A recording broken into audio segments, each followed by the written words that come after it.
In the darkest corners of Eastern European forests, where the trees whisper secrets and the wind carries ancient screams, she waits, a crone with iron teeth, a witch who rides a flying mortar, a nightmare who lives in a hut that walks on chicken legs.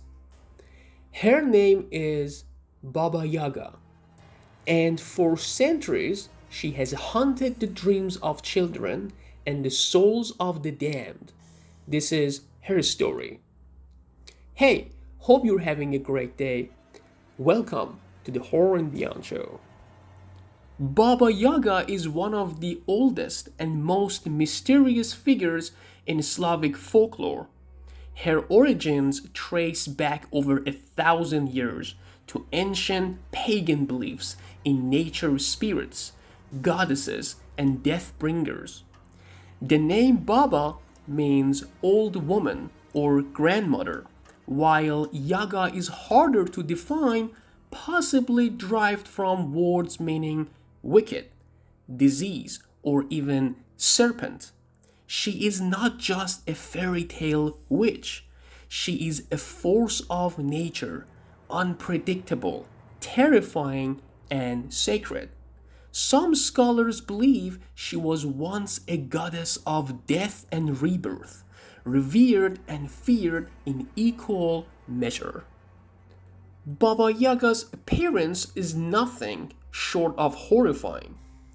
She is described as a bony, hunched old woman with a long, hooked nose, sharp iron teeth, and wild, tangled hair. Her eyes glow like embers.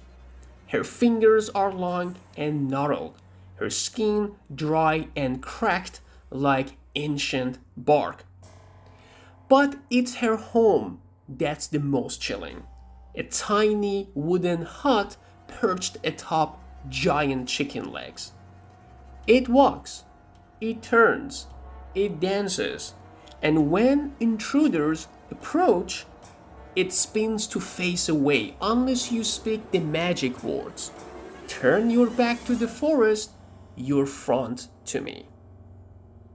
Baba Yaga flies across the sky in a mortar, steering it with a pestle and sweeping away her tracks with a broom made of silver birch.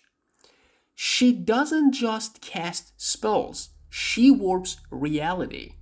She can curse, heal, summon storms, speak with the dead, and see the future. But she doesn't follow human rules. Sometimes she devours lost travelers. Sometimes she helps them. It all depends on her mood and your manners. Many tales survive of those who dared to seek Baba Yaga's help or were unfortunate enough to stumble upon her hut.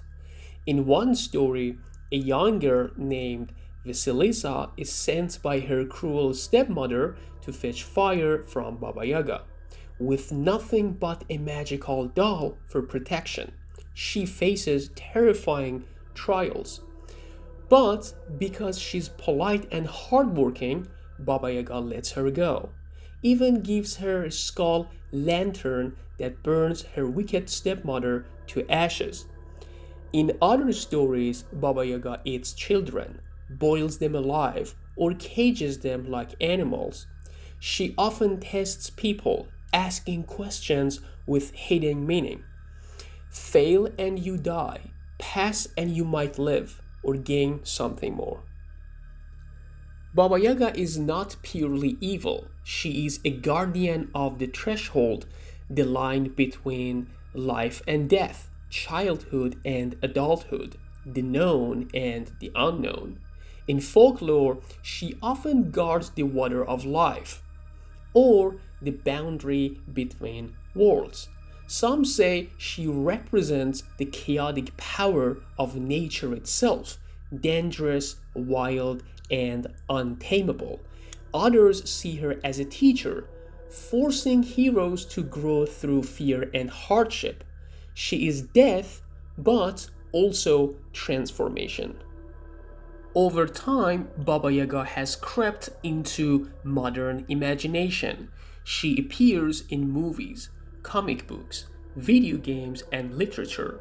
In Hellboy, she is a grotesque witch with a vendetta.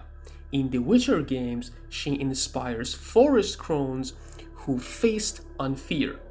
Even John Wick is nicknamed Baba Yaga, not because he's her, but because he's the one you sent to kill the boogeyman. Her myth has shape-shifted, like she does, becoming part of our global culture of horror. Baba Yaga is more than just a story. She is a remnant of something ancient, a whisper from a world that believed forests had spirits and witches ruled the night. Whether she is a monster, a mother, or a messenger, she reminds us that the woods are not empty, that behind every rustling branch, every creaking tree, something watches, something awaits.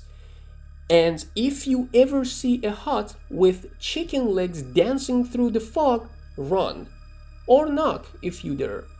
This has been the Horror and Beyond show. If you enjoyed chilling legends and forgotten nightmares, don't forget to like, subscribe, and ring the bell. Until next time, don't go wandering alone in the woods.